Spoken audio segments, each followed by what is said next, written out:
I'm Michael Amir, and this is Verified.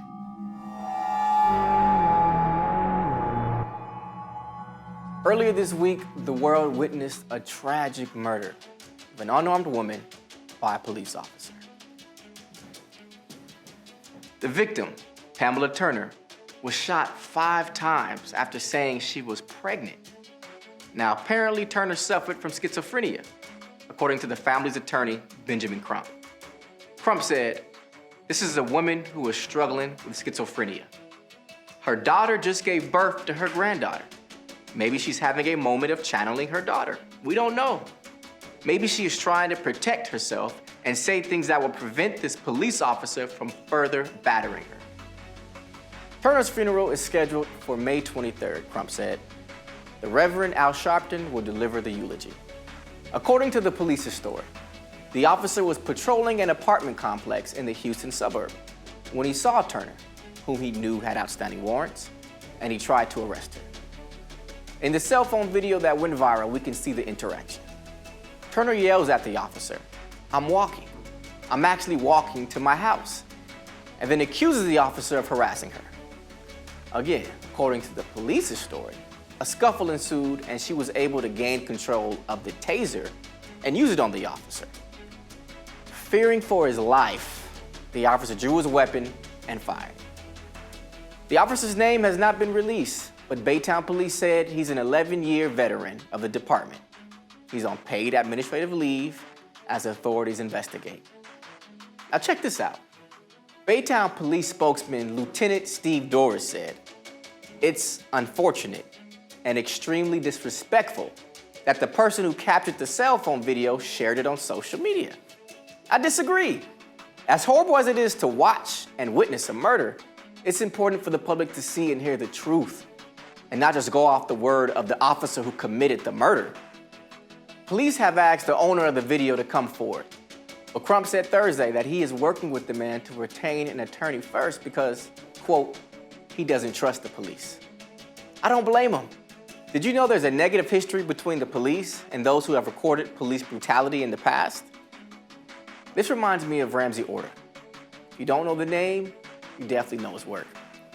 He was friends with the late Eric Garner, and he's the one who recorded the July 7th, 2014 video of Officer Daniel Pantaleo choking Garner to death. Since releasing that video, Orta has been arrested multiple times.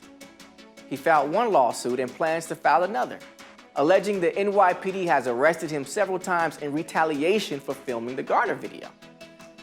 Orta is currently behind bars. He's serving a 4-year sentence at the Groveland Correctional Facility on drug and weapons charges. I started videotaping for my safety at first, but then I've witnessed the same officers that killed my friend beat up on somebody else. So it was just my instinct to record it, and hopefully somebody could see the truth and what's been going on. He recently spoke with The Verge about being targeted by corrections officers, including threats, beatings, being called racist names, and having his food tainted. Orta shared with The Verge that after his 2015 arrest, he was taken to Rikers Island where he became an immediate target of COs who told him during intake, "You're ours," and "Not so tough without your camera." Now, Orta admits he's not perfect. He's a repeat criminal offender and admits to illegal activities, but he believes that police put him behind bars in 2015 on a ridiculous gun charge as a means of retaliation. According to Orta, cops pulled up on him in an unmarked van and arrested him after he sold weed to someone. Police claim Orta was arrested during a stakeout and that he was seen stuffing an unloaded .25 caliber semi-automatic weapon in the buyer's pants. It turns out the gun had no bullets, no clip or fingerprints, and it was reported stolen in Michigan over a decade ago. Coincidence? You can argue that, but a group of 40 documentary filmmakers, including 8 Academy Award winners, don't think it's a coincidence. They wrote an open letter on behalf of Ramsey Orta and others, calling on the Justice Department to investigate the harassment and targeting of citizen journalists who record episodes of police violence.